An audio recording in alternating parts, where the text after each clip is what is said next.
Hello there, so when I look at the list of Osu's developers, I see one person who I'm eternally grateful for. One user who's directly contributed to my personal enjoyment of mapping. One man who has changed the lives of thousands of mappers in their times on Osu. This guy. Domne is a mapper through and through. Searching his name brings up a full list of ranked maps, one of which is the winner of an official mapping contest. His forum title states he's a pioneer of storyboarding innovation, and the mapping tools on his user page have the potential to create some pretty interesting content. A good share of Domne's time has been spent using the editor. He knows its realistic perks and drawbacks better than any other developer here, and that's what led to some of his work on improving the editor in early 2015. Well, putting it like that makes it sound like he completely revamped the editor, but that's not by any means true. The editor now, compared to back then, is essentially the same, and there hasn't been a major change since the introduction of the perfectly round 3-point slider a few years earlier. Instead, Domne developed a few quality-of-life additions for mappers, these 4 toggleable view options. The reason behind each of them was the same. A map in the editor wasn't a one-to-one replica of a map in-game, so testing a map was the only way to see exactly how any object arrangement would look to a player. Repeatedly placing objects, testing, adjusting, adjusting, testing, and so on was pretty tedious though, so Domne decided it was time to optimize. By carrying over snaking sliders, hit animations, follow points, and stacking into the editor, Domne made the editor more representative of actual gameplay. Given they were all optional, it seemed like the additions could only be a good thing. If mappers wanted to modernize and use a more realistic version of the editor, they could do so by enabling all the options here. And if they wanted to retain the old editor's legacy, which they're possibly more comfortable with, they could disable all of them. Freedom of choice makes sure everyone is as satisfied with their editor experience as possible.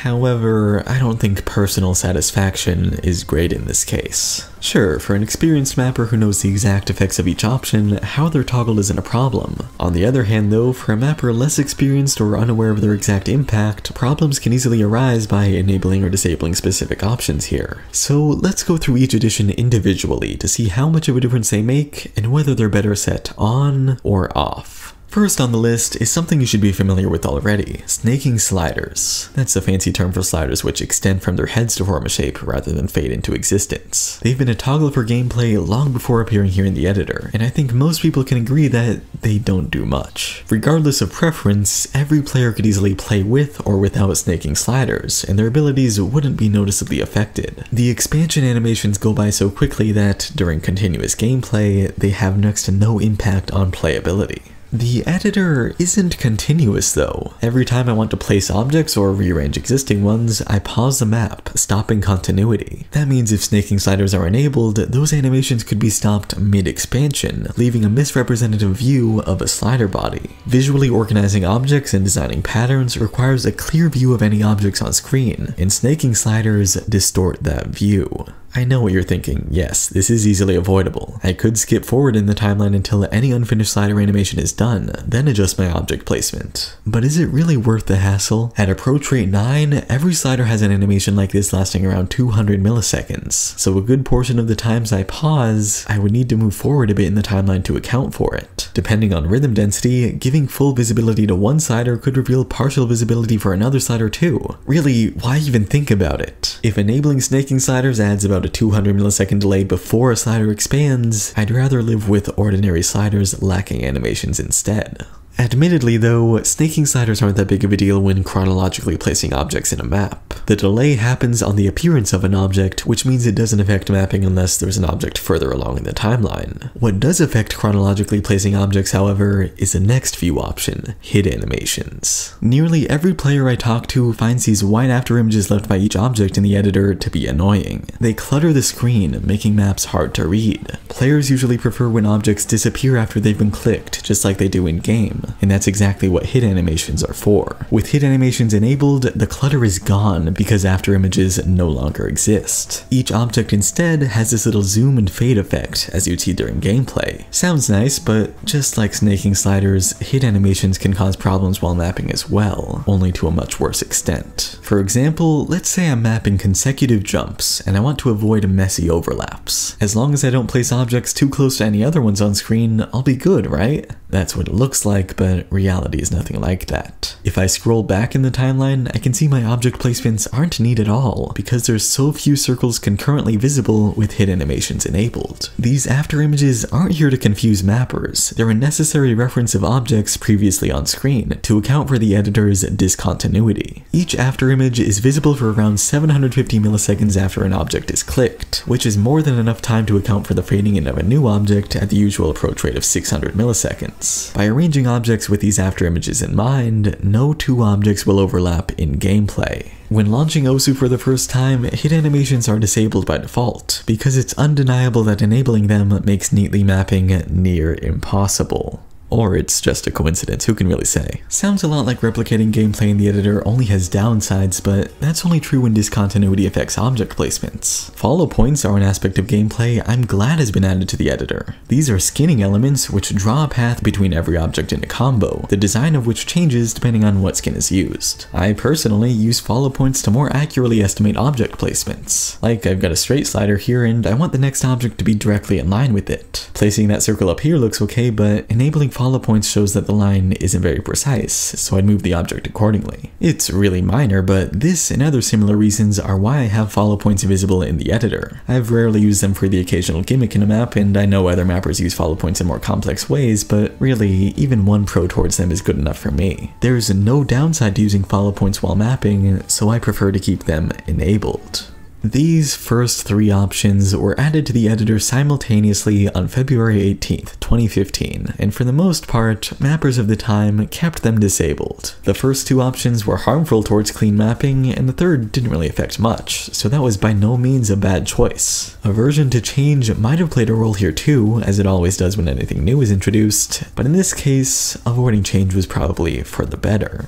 How this mindset carried over to the final option here is where I hold some concerns though. This is a stack in gameplay. This is a stack in the editor with stacking enabled. And this is a stack in the editor with stacking disabled. Prior to March 17th, when this option was added, object placements in the editor didn't fully represent object placements in gameplay. Stacks were only visible in-game, while in the editor, they appeared as directly overlapping circles. The wall of ambiguity separating how a mapper placed objects and how a player perceived them was eliminated with this new addition, making mapping a ton easier. Before the addition, stack leniency was always a confusing tool to use because it wouldn't visually affect anything in the editor. With stacking enabled though, it became possible to see the effects of stack leniency in real time. The new addition also made stacking related errors in maps clear as day. For example, three circles using this rhythm in the same location look okay with stacking disabled. Mappers may assume that all these objects would appear in the same stack. Depending on stack leniency though, the first two objects could be too far apart in the timeline to actually stack, making for a messy overlap with the second and third circles. A similar error could happen with closely spaced objects. This looks okay with stacking disabled, but in reality, it causes an unintentional overlap. The new addition even shone light on the confusing nature of stacking with sliders. First, you already know that stacking circles builds up from the final object in the stack, which we'll call the base position. Stacking leading into sliders works the same way, but stacking after sliders changes a bit. They expand from underneath the slider instead of building up. If a stack then involves multiple sliders, the last one becomes the base position. That makes enough sense, I hope. The actual confusing part comes in when taking into account stack leniency and the length of sliders. This is a 1/4 gap between a slider and a circle, which as you can see, stacks. The same gap between two sliders, however, doesn't. This is because stack leniency for the first measures the distance between here and here to see whether or not objects should stack, while the second measures the distance between here and here. Stacking two sliders means the body of the first slider is ignored. So if the distance between the head of the first slider and the head of the second slider are too far apart in the timeline, they won't actually stack. This can cause problems when sticking a circle between these two objects. While the circle usually will stack below the tail, the second slider takes priority over the first, causing the circle to stack with the second slider instead. This leaves for an unintentionally broken stack, which is easily avoidable when visible in the editor like this. All of these stacking related errors are what Domne's new stacking edition made really easy to handle. Testing in gameplay was no longer a requirement, which made me pretty satisfied. At the same time though, not everyone was open to the new addition. Just like the 3 previous options, many mappers kept the legacy of the old editor intact by leaving stacks disabled, which has left us with a ton of mappers who constantly repeat these basic stacking related errors. To me, this is just silly. I can't see a downside to enabling stacks in the editor, only positives. Yet some of the most competent mappers I know still prefer to live without it. On every other map I mod, I see one of these mistakes, and all I can really think is, why after 2 years do mappers still not have stacks enabled? What frustrated me the most about this was the reaction of modders to this map. This is the advanced difficulty, which is pretty low on the spectrum, and therefore is simplistic in its design. Objects are mostly arranged according to distance snap, so modders naturally feel a need to point out any unintentional inconsistencies in spacing. With stacking disabled, this is clearly one of those inconsistencies. Modders repeatedly pointed it out, but they were all rejected because they didn't realize how stacks actually appear in-game.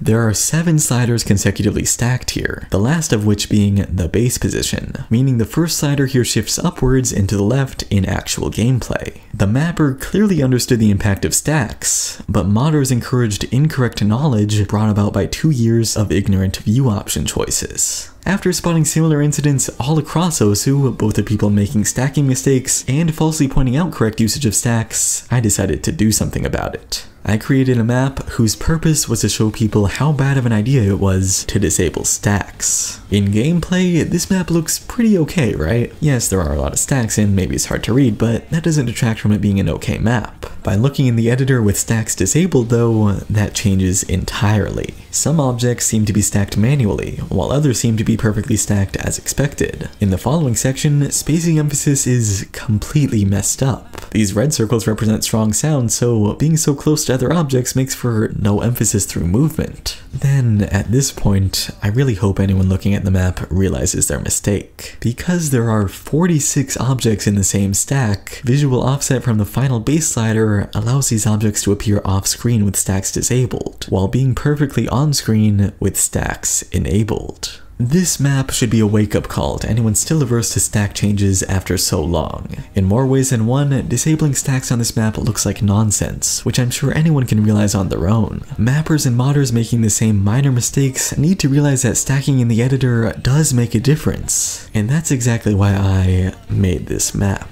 So yeah, thanks to Domine for both making my life as a mapper easier, and indirectly frustrating me through creating these simple additions. They're cool, and I hope one day other people appreciate them as much as they deserve. Anyway, thanks to these guys for supporting this video, and I'll see you next week.